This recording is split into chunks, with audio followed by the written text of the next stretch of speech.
एक राजा था जिसका नाम रामधन था। उनके जीवन में सभी सुख थे। राज्य का कामकाज भी ऐशो आराम से चल रहे थे।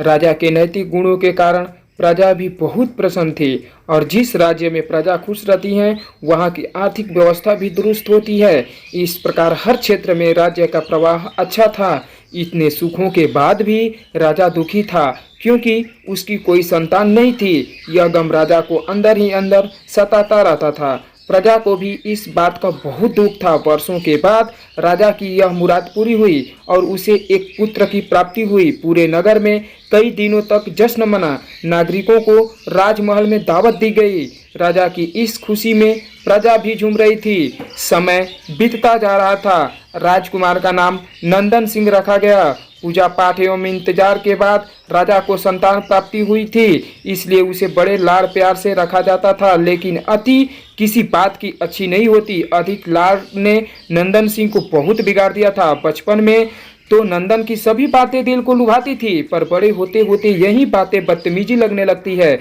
नंदन बहुत ज्यादा जिद्दी हो गया था। उसके मन में अहंकार आ गया था। वो चाहता था कि प्रजा सदैव उसकी जय जयकार करे, उसकी प्रशंसा करें। उसकी बात ना के सुनने पर वो कोलाहल मचा देता था। बेचारे सैनिकों को तो वो पैर की जूती ही समझता था। आए दिन उसका प्रकोप प्रजा पर उतरने लगा था। वो खुद को भगवान के समान पूजना देखना चाहता था। आयु तो बहुत कम थी लेकिन अहम कई गुना बढ़ चुका था। एक दिन राजा ने सभी खास दरबारियों एवं मंत्रियों की सभा बुलवाई और उनसे अपने दिल की बात कही कि वे राजकुमार की इस व्यवहार से अत्यंत दुखी हैं। राजकुमार इस राज्य का भविष्य है। अगर उनका व्यवहार यही रहा तो राज्य की खुशहाली चंद दिनों में ही जाती रहेगी। दरबारी राजा को सांत्वना देते हैं और कहते हैं कि आप हिम्मत रखें वरना प्रजा निसहाय हो जाएगी। मंत्री ने सुझाव दिया कि राजकुमार को एक उचित मार्गदर्शन एवं सामान्य जीवन के अनुभव की जरूरत है। आप उन्हें गुरु राधा गुप्त के आश्रम भेज दीजिए। सुना है वहां से जानवर भी इंसान बनकर निकलता है। यह बात राजा को पसंद आई और उसने नंदन को गुरु जी के आश्रम भेजा। अगले दिन राजा अपने पुत्र के साथ गुरु जी के आश्रम पहुंचे। राजा ने गुरु राधा गुप्त के साथ अकेले में बात की और नंदन के विषय में सारी बातें कहीं। गुरुजी ने राधा को आश्वस्त किया कि वे जब अपने पुत्र से मिलेंगे तब उन्हें गर्व महसूस होगा। गुरुजी के ऐसे शब्द सुनकर राजा को शांति महसूस हुई और वे सहर्ष अपने पुत्र को आश्रम में छोड़कर राजमहल लौट गए। अगले दिन सुबह गुरु के खास चेले द्वारा नंदन को भिक्षा मांगकर खाने को कहा गया, जिसे सुनकर नंदन ने साफ इनकार कर दिया। चेले ने उसे कह दिया कि अगर पेट भरना है तो भिक्षा मांगनी होगी और भिक्षा का समय शाम तक ही है, अन्यथा भूखा रहना पड़ेगा। नंदन ने अपनी अकड़ में चेले की बात नहीं मानी और शाम होते होते उसे भूख लगने लगी, लेकिन उसे खाने को नहीं मिला। दूसरे दिन उसने भिक्षा मांगना शुरू किया। शुरुआत में उसके बोल के कारण उसे कोई भिक्षा नहीं देता था, लेकिन गुरुकुल में सभी के साथ बैठने पर उसे आधा पेट भोजन मिल जाता था। धीरे धीरे उसे मीठी बोल का महत्व समझ आने लगा और करीब 1 महीने बाद नंदन को भर पेट भोजन मिला, जिसके बाद उसके व्यवहार में बहुत से परिवर्तन लाए।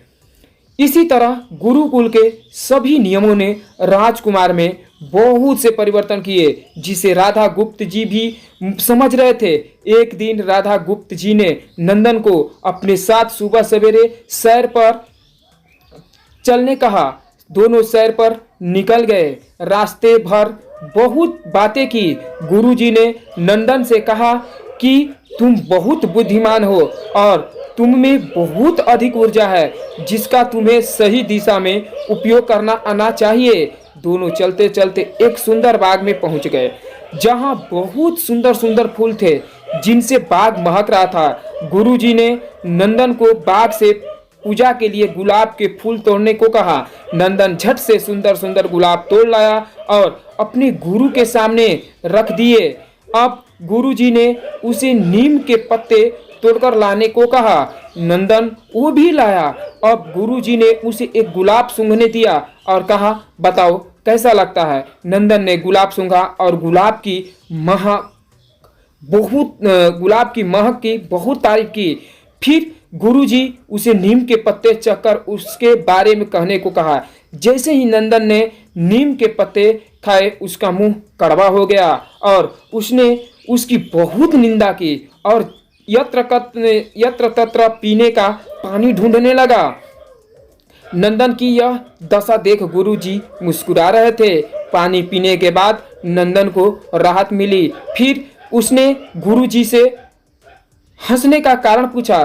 तब गुरुजी ने उससे कहा कि जब तुमने गुलाब का फूल सूंघा तो तुम्हें उसकी खुशबू बहुत अच्छी लगी और तुमने उसकी तारीफ की, लेकिन जब तुमने नीम की पत्तियां खाई तो तुम्हें वो कड़वी लगी और तुमने उसे थूक दिया और उसकी निंदा भी की। गुरुजी ने नंदन को समझाया, जिस प्रकार तुम्हें जो अच्छा लगता है तुम उसकी तारीफ करते हो, उसी प्रकार प्रजा भी जिसमें गुण होते हैं उसकी प्रशंसा करती है। अगर तुम उनके साथ दुर्व्यवहार करोगे और उनसे प्रशंसा की उम्मीद करोगे तो वे यह कभी दिल से नहीं कर पाएंगे। इस प्रकार जहाँ गुण होते हैं वहाँ प्रशंसा होती है। नंदन को सभी बातें विस्तार से समझ आ जाती है और वो अपने महल लौट जाता है। नंदन में बहुत परिवर्तन आता है और वे बाद में एक सफल राजा बनता है। गुरु की सीख ने नंदन का जीवन ही बदल दिया। वो एक क्रूर राजकुमार से एक नया प्रिय दयालु राजा बन गया। इस कहानी से हमें यह शिक्षा मिलती है कि हम में गुण होंगे तो लोग हमें हमेशा पसंद करेंगे, लेकिन अगर हम अगुणी हैं तो हमें प्रशंसा कभी नहीं मिल सकती।